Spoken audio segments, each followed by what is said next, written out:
harap ridho serta barokah Allah, insya Allah calon-calon surganya Allah Subhanahu wa Ta'ala. Amin. Kita bersyukur kepada Allah, alhamdulillah malam hari ini kita sudah berada di malam tanggal 1 bulan Rajab. Allah telah banyak limpahkan rahmat, nikmat serta karunia sehingga kita dapat bersama-sama hadir dalam majelis yang mulia untuk menunaikan ibadah lewat thalabul ilmi. Semoga ibadah kita diterima oleh Allah Subhanahu wa Ta'ala. Amin ya Allah ya Rabbal Alamin. Salawat teriring salam senantiasa kita aturkan kepada junjungan kita baginda Nabi Muhammad sallallahu alaihi wasallam, para keluarga, para sahabat dan para pengikutnya sekalian. Hadirin hadirat rahimakumullah, kita kembali membuka, membaca dan membahas tafsir Al-Quran surat Ali Imran ayat yang ke-131 dan 132, karena ini ayat pendek-pendek. Wattaqun naral lati u'iddat lil kafirin. Sebelumnya mari kita berdoa, bermohon kepada Allah semoga Allah memberikan kita ilmu yang bermanfaat serta dapat kita amalkan dalam kehidupan kita sehari-hari. Bismillahirrahmanirrahim.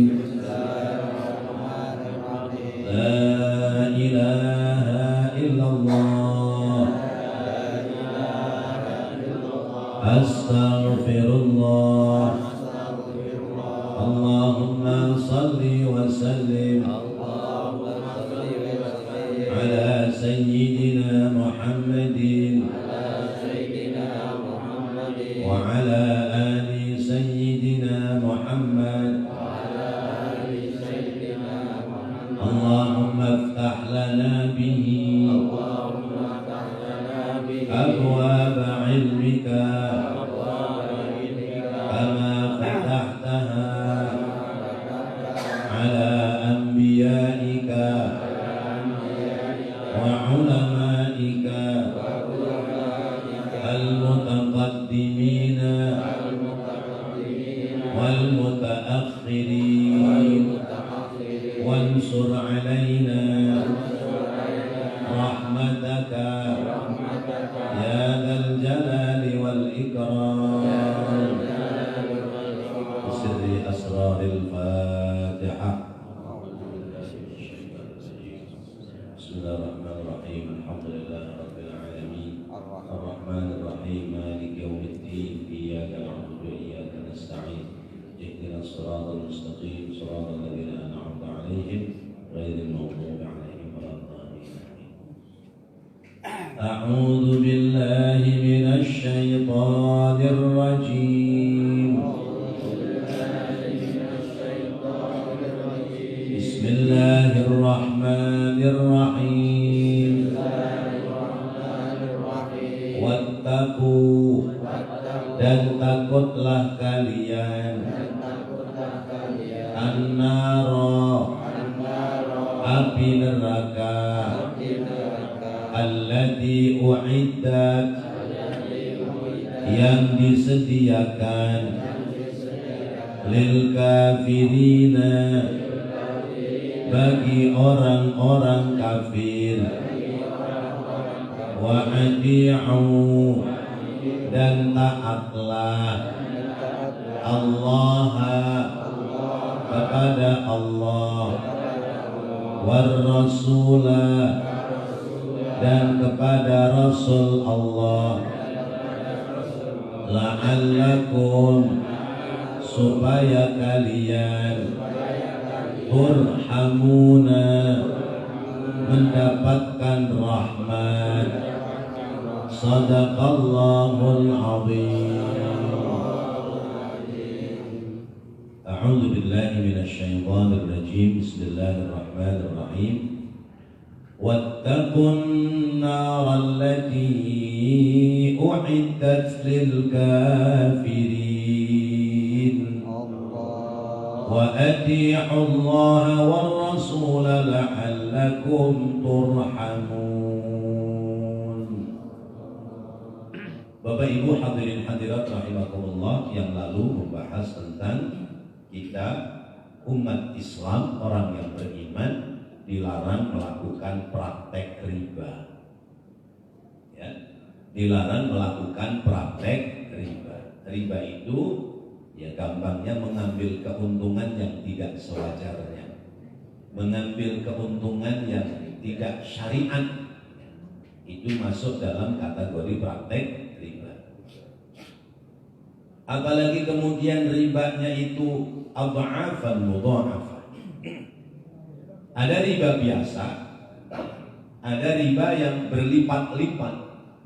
Riba biasa artinya misalnya utang 1 juta, sebulan 1.100.000. Kalau telat misalnya 2 bulan ya 1.200.000. Itu namanya riba biasa. Telat 3 bulan ya 1.300.000. Jadi flatnya 1 bulan itu 100. Kalau riba yang berlipat-lipat ganda ya, 1 juta sebulan 100. Kalau tidak bisa mengembalikan dalam 1 bulan, maka 100-nya itu menjadi modal. Maka berarti bulan kedua 1.100.000 ya. Bulan pertama 1 juta ya, dendanya bayarnya 100. Bulan kedua karena tidak bisa bayar 1.200.000. Maka berarti 1.100.000 itu modalnya.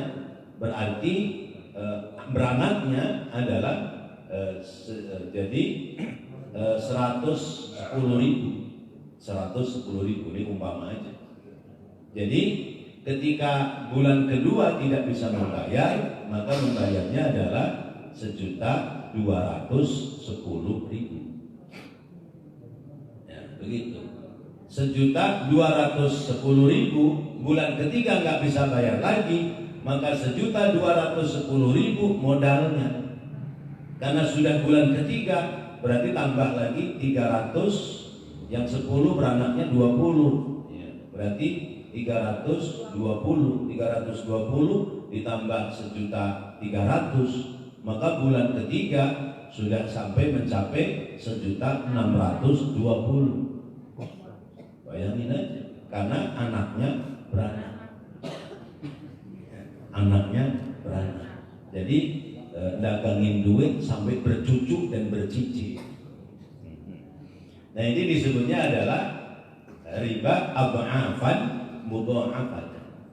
Maka dalam jangka 1 tahun duit 1 juta nggak bisa bayar, udah berapa tuh dendanya? Oh, bisa jadi sampai 5 juta dalam 1 tahun. Duit 1 juta jadi 5 juta setahun. 2 tahun 5 juta jadi 10 juta. Maka 5 tahun awalnya duit 1 juta, disita rumahnya. Dihitung harga rumah, habis sudah. Ya Allah. Nah itu namanya mencekik. Orang kita suka menyebut namanya lintah darat. Lintah itu di sungai, ini lintahnya di darat. Ya. Nyedot darah orang miskin. Udah miskin disedot, masya Allah. Maka riba itu kejahatan ekonomi yang terbesar.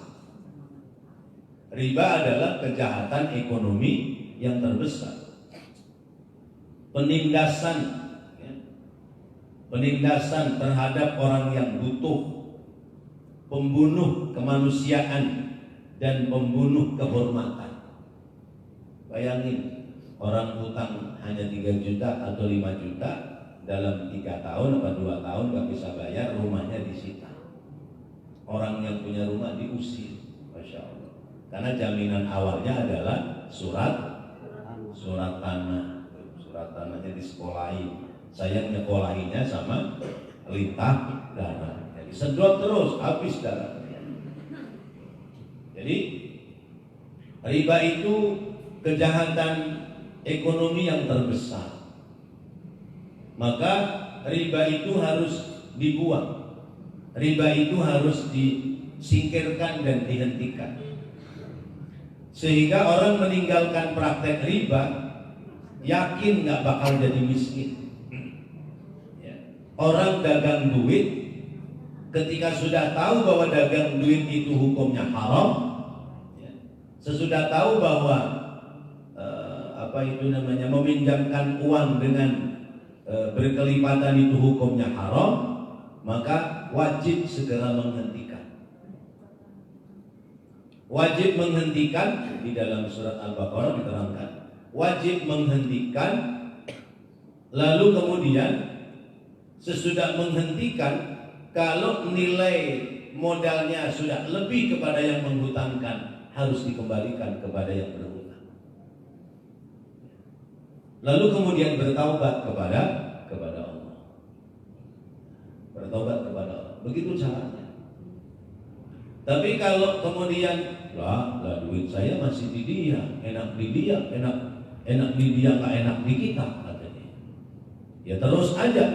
Kalau kamu terus menagih harta riba, maka berarti kamu bermusuhan dengan Allah dan Rasulnya. Ya. Orang yang melakukan praktek riba, sesungguhnya dia bermusuhan dengan Allah dan Rasulnya. Maka orang yang meninggalkan praktek riba tidak akan rugi dan tidak akan jatuh miskin, tapi justru akan menjadi kehidupan yang berkah.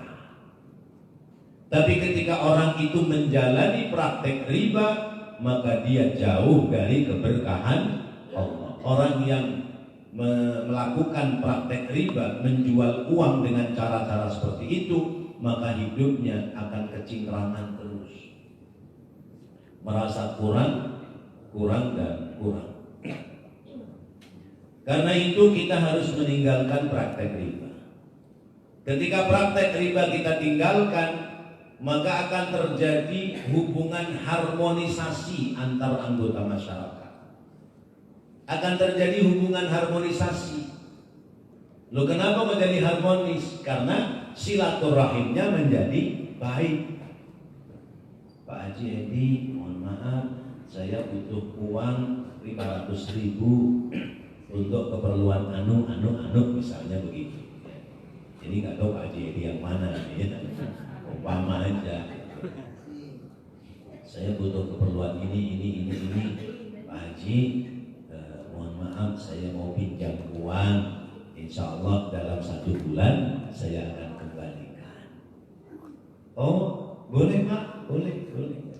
Alhamdulillah sih duit ada di bank, juga duit banyak. Tahu duit siapa? Ya, di bank duit banyak nggak? Duit siapa? Mbok, takdir orang-orang. Ya, tapi kalau Bapak pinjam 500.000, insya Allah saya ada siap kasih pinjam. Tapi Bapak harus sportif ya. Janjinya Bapak tanggal berapa? Tanggal 5 bulan apa? Bulan Februari. Oh, udah lewat Pak. Itu berarti 2021. Nah, ya sudah tanggal misalnya tanggal berapa? 10 Maret gitu 2020. Oh, insya Allah siap. Nah, sebaiknya pinjam meminjam seperti itu ada bukti di atas kertas. Sekalipun sekedar uang 500, tanda tangan, ada saksi. Karena Al-Quran mengajarkan idza tadayantum bidainin ila ajalin musamman faktub. Kalau kamu ada transaksi utang piutang atau masalah keuangan ya, yang ditentukan pada batas waktu ya, ila ajalin pada saat ya, yang telah ditentukan batas waktunya, faktubu, maka tulislah. Tulis. Wal yaktub bainakum katibun bil adl, dan pilih yang tukang nulis itu orang yang adil. Pilih orang yang juru tulisnya itu orang yang adil. Ambil 2 orang saksi, 1 saksi dari yang menghutangkan, 1 saksi dari yang berhutang. Sudah tanda tangan. Simple. Kenapa Bu? Orang si Daniel jadi dia. Ya ben apa-apa. Nah, tulis. Duit 500.000 aja pakai saksi 2 orang, malu. Tapi ini persoalannya duit. Sudah sampai 10 Maret, orang itu nggak nongol-nongol. Pak Haji Edi kira-kira bagaimana pikirannya? Beres. ikhlasin ya. Nah, kalau sering-sering ikhlasin lama-lama banyak yang minjem, ikhlasin semua beres. Ya ini kan 500.000. Nah kalau tambahin 01 5 juta, kalau tambahin 0 lagi 1 50 juta. Umpamanya begitu. Itu harus ada saksi. Transaksi keuangan itu harus ada saksi. Sehingga ketika nanti pas jatuh tempo tanggalnya, lalu kemudian orang itu tidak ada beritanya, maka boleh diinformasikan, ditanya. Ya, kalau ditanya, di telepon nggak diangkat, ada saksi-saksinya. Karena biasanya di sono-sono orang itu kalau utang, ya utangnya gampang, bayarnya nggak gampang, alias susah. Biasanya petasan kecil tuh tarter, gitu. Besok tarter gitu ya. Nah karena itulah perlunya ada catatan dan ada saksi. Sebab utang piutang itu kalau orang tidak membayar, hukumnya perdata. Hukumnya perdata. Jadi nggak bisa dipidanakan orang hutang itu. Kalau misalnya Bapak harus bayar, ya saya mau bayar, tapi orang belum punya duit mau diapain? Itu nggak bisa dibawa ke pengadilan, nggak bisa. Ya, nggak bisa. Nah, karena itu kemudian harus dicatat. Jadi bagi orang yang meminjamkan sudah ridho, sudah ikhlas kasih pinjaman, maka yang meminjam itu kudu tahu diri. Tahu diri. Sebab apa? Mengambil satu kepercayaan itu mudah. Tetapi mempertahankan kepercayaan itu susah. Memberikan kepercayaan kepada seseorang, mengambil kepercayaan pada seseorang gampang, tapi mempertahankan kepercayaan itu susah. Misal, saya yang hutang ke Pak Haji Edi 500.000, begitu tanggal 10 pagi-pagi saya sudah nganterin duit. Alhamdulillah Pak Haji bisa kembaliin nih uang Pak Haji 500.000. Ini sekedar tanda terima kasih buat jajan anak, tambahin 50.000 umpamanya. Itu halal. Ya, tapi umpamanya udah nggak usah Pak, Bapak saya alhamdulillah rezeki mah ada, buat jajan anak juga udah ada, udah buat keperluan yang lain. Seneng nggak tuh orang? Senengnya luar biasa, alhamdulillah. Ya senengnya nemen orang karu-karuan. Tahu bahasa apa lagi? Nah, jadi begitu. Nah itu namanya ya akan terjalin harmonisasi dalam hubungan antar anggota masyarakat. Karena nggak diribain. Ya. Coba kalau misalnya boleh pinjam 500.000 berapa bulan? Sebulan tambahin ya 550. Nah, itu sekalipun nambahinnya sama 50.000 tapi akan berbeda nilainya. Begitu.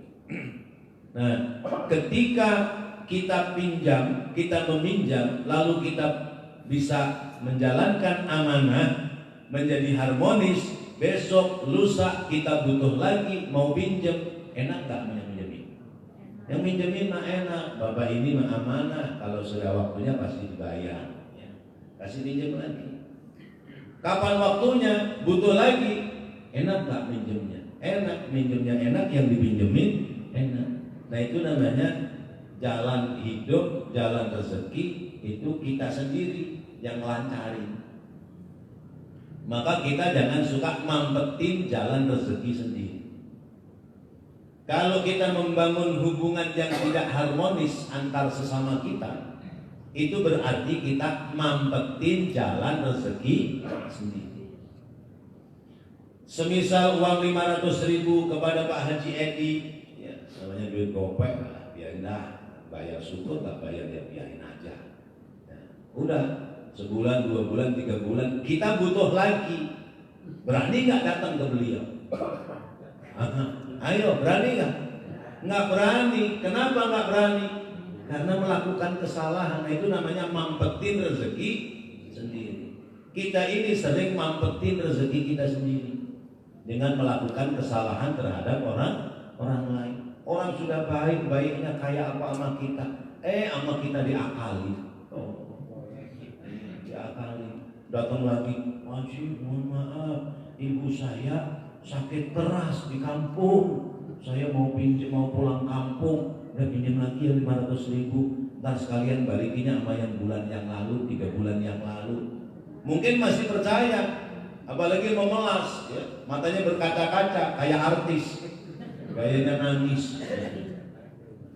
Ya Allah kasihan mas, udah saya pinjam lagi 500 ya. Kapan sama yang mau pulang? Ntar malam naik jadi Jaya. Udah percaya aja kan? Ya bisa tegak, bisa kalong aja. Iya, sama aja. Bono kuwi ke primen maneh. Ternyata orang mangkatnya Pekalongan, wong ibunya tidak sakit. Ini akal-akalan dia. Ada nggak orang begitu? Mana orangnya? Kesel, ngeselin orang yang begini. Akal-akalan doang. Ternyata bukan Pak Haji Edi doang yang ditangisin 500.000. Ke Pak Satima nangis juga. Ya Allah. Ke Pak Har nangis juga. Dapat 2,5 juta. Ternyata dia tidak pulang karena ibunya tidak sakit. Ibunya udah meninggal 3 tahun yang lalu. Ada ini orang model begini. Saya pernah dikelabui orang model begini. Nangis-nangis datang ke rumah pinjam sekian juta, ibunya mau operasi payudara. Operasi payudara. Nangis Pak, itu benar-benar nangis. Actionnya luar biasa, kata saya artis loh kelasnya, bukan orang biasa. Kena kita 3 juta. Begitu nanya ke orang, lah saya 2 juta Pak Ustaz. Yang lain saya 2 juta juga. La ilaha illallah. Ini nggak pekerjaan dia. Proyek. Orang yang gampang diproyekin. Nah, dengan pengalaman yang seperti itu, akhirnya saya kalau kedatangan kamu, saya lihat dulu nih lagunya bagaimana. Lagunya bagaimana nih? Enggak, kalau urusan pinjam duit, kalau tamu yang lain bawa duit mah kita mah oke aja ya. Tanganku terbuka buat tangan, silakan gitu ya. Kalau kamu bawa duit.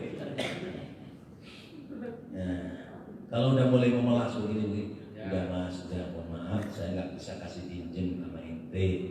Ente kalau mau cari pinjaman tempat yang lain silakan. Ini sekedar buat ongkos kamu cari pinjaman tempat orang lain. Dah, nggak bongkong kita, tahu bongkong? Nggak kesel kita jadinya. Udah sedekahin aja dia. Nah pagi-pagi jam 6 udah ketok pintu, kita aja baru layar-layar. Udah memelas ya Pak Ustaz. Ya Allah, hari ini anak-anak semalam udah pada makan. Lah orang nggak dikasih makan dia nggak makan. Enggak Pak Ustaz, bener gini. Ya. Ambilin dah tuh ya. Kasih aja.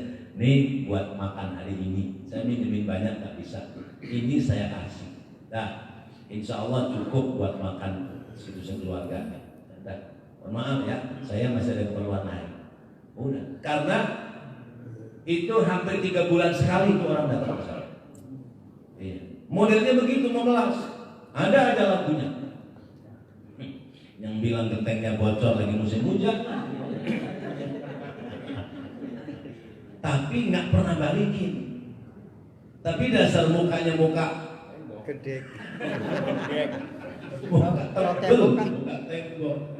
Datang lagi tahu-tahu begitu. Di jalan itu ketemu ya ketawa.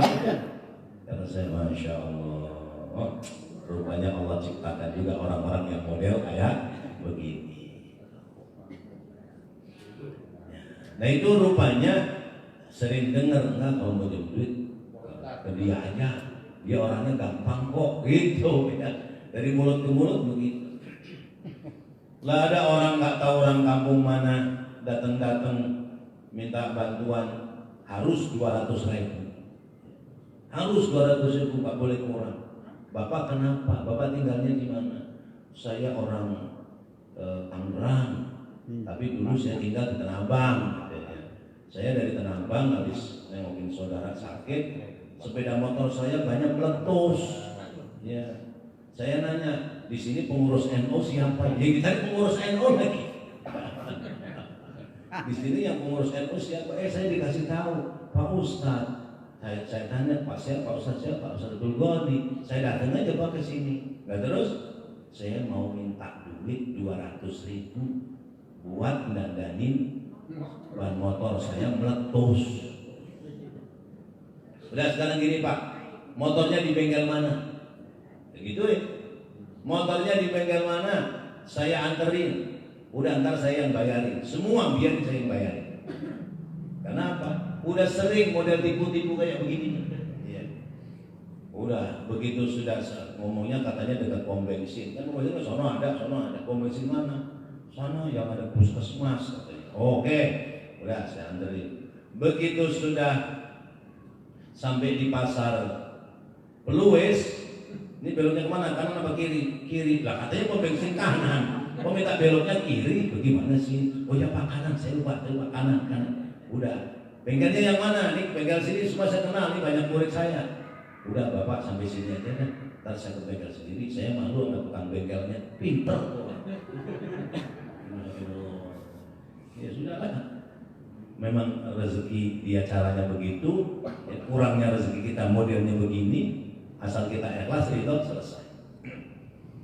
Nah ini kadang-kadang terjadi hal-hal yang seperti ini. Maka kita jangan mempetin sumber rezeki kita dengan cara menyalahi orang lain. Nah inilah makna meninggalkan riba. Meninggalkan praktek riba tidak akan menjadi kerugian, tapi justru menambah berkah. Meninggalkan praktek riba akan terjadi harmonisasi antara anggota masyarakat serta terbina kerjasama dan tolong-menolong yang baik. Coba orang yang sering dipinjami, ketika yang minjami sakit atau membutuhkan tenaga, waktu atau apa, pasti yang hutang budi ini dia akan segera membantu menolong. Nah ini kan namanya terbangun tolong menolong yang menghasilkan kebahagiaan bersama. Coba kalau misalnya minjemnya diberanakin, yang minjemin sakit, biarin aja mati, saya nggak ditagih lagi. Nah itu bahasanya, bener kan? Nah karena itu, mari kita tinggalkan perilaku perbuatan riba dan ingat bahwa menikmati harta riba menikmati harta yang diperoleh dengan cara-cara yang riba, sesungguhnya nikmatnya tidak seberapa. Nikmatnya tidak seberapa. Waktu lama dalam menikmati juga tidak akan lama. Tetapi siksaannya nanti yang akan berkepanjangan. Karena sebagian besar ulama mufassir memaknai orang yang melakukan praktek riba sama dengan orang kafir. Orang yang melakukan praktek riba mereka sama dengan orang kafir. Sehingga apa yang menjadi pekerjaannya tidak ada nilai di sisi Allah Subhanahu wa taala. Oleh karena itu Allah mengingatkan wattaqun naral lati u'iddat lil kafirin. Wedya sampeyan kabeh marang siksane neraka kang den sediaake kanggo wong-wong kafir. Ngajine pindah Jawa ae.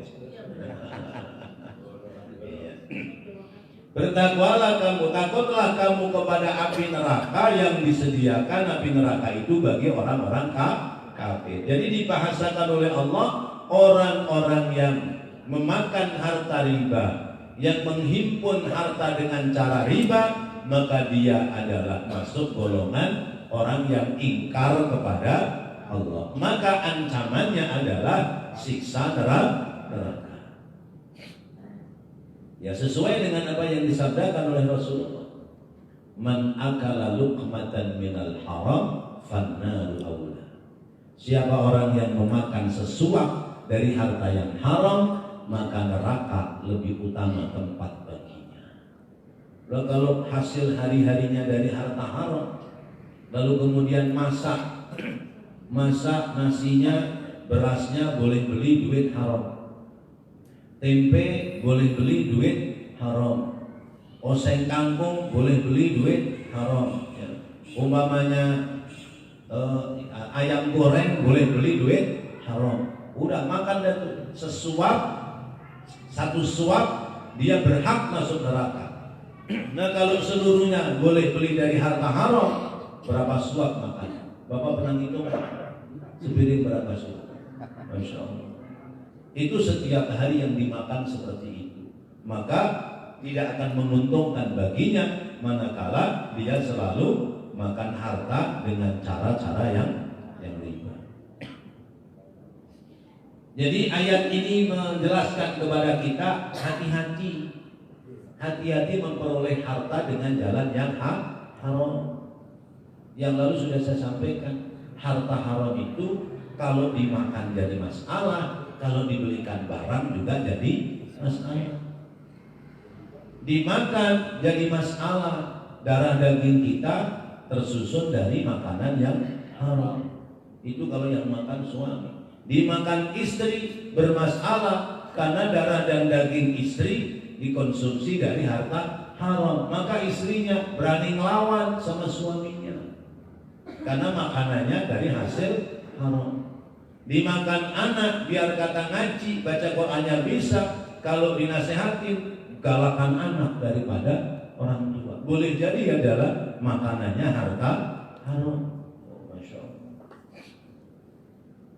Di neraka, di alam kubur siksa.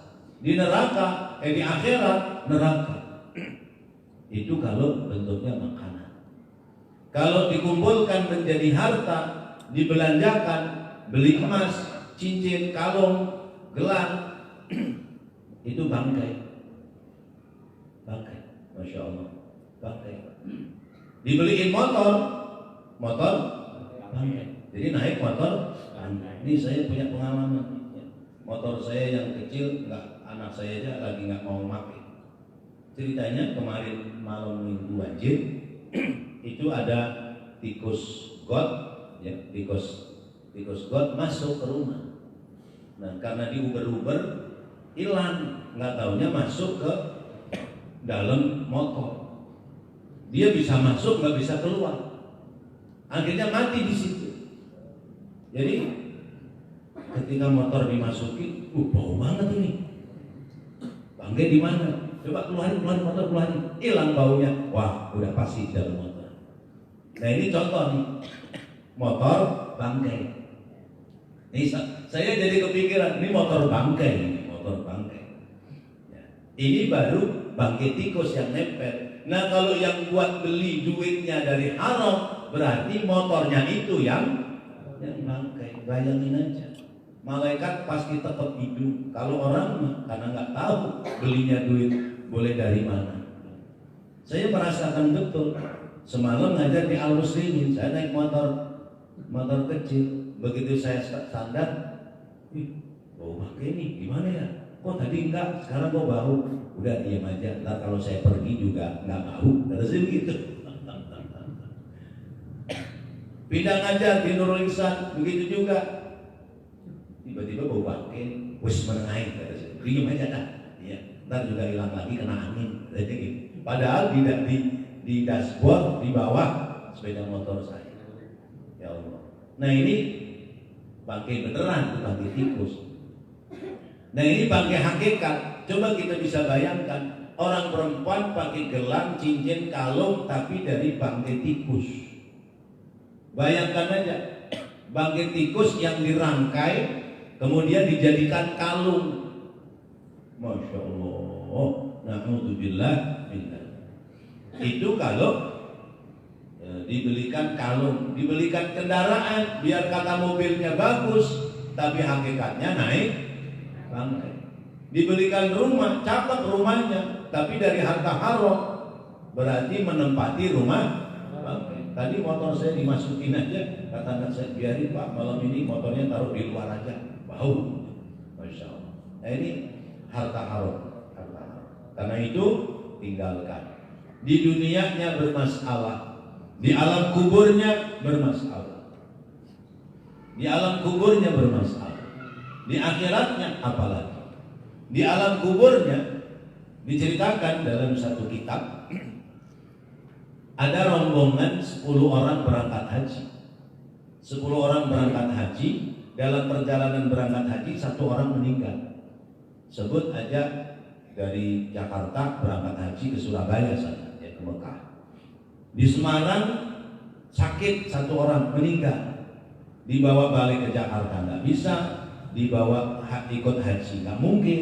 Akhirnya permisi sama kampung situ, mau menguburkan jenazah kawatnya yang meninggal dunia. Padahal kampung situ tanahnya batu cadas, tapi digali.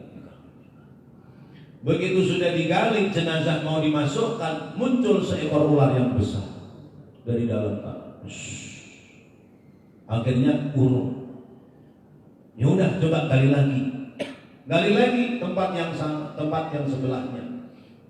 Keluar lagi, muncul seekor ular yang sama seperti ular yang pertama. Udah gali lagi dah, kayaknya nggak ada lubangnya, kok tiba-tiba ada ular. Gali lagi, sampai beberapa galian sama, semuanya keluar ular. Akhirnya lapor kepada sahabat Abdullah bin Abbas. Wahai sahabat Ibnu Abbas, kawan kami ada yang meninggal, ketika mau dikuburkan muncul seekor ular. Kata Ibnu Abbas, sekalipun kamu bikin lubang 100 lubang, maka tetap akan muncul ular yang sama. Terus bagaimana? Udah kuburin aja. Karena itu adalah sebab kelakuan orang yang meninggal. Padahal meninggalnya sedang mau berangkat ibadah haji. Bisa kita bayangkan, berarti kan orang baik. Pulang ibadah haji, maka barang-barang bawaan temannya yang meninggal diserahkan kepada istri. Lalu nanya, Bu, kami ikut berbelasungkawa meninggalnya suami ibu. Cuman kami ingin bertanya, ya, suami ibu kami kuburkan di kampung anu, tapi ada keanehan. Kami ingin bertanya, kerjaan suami ibu apa?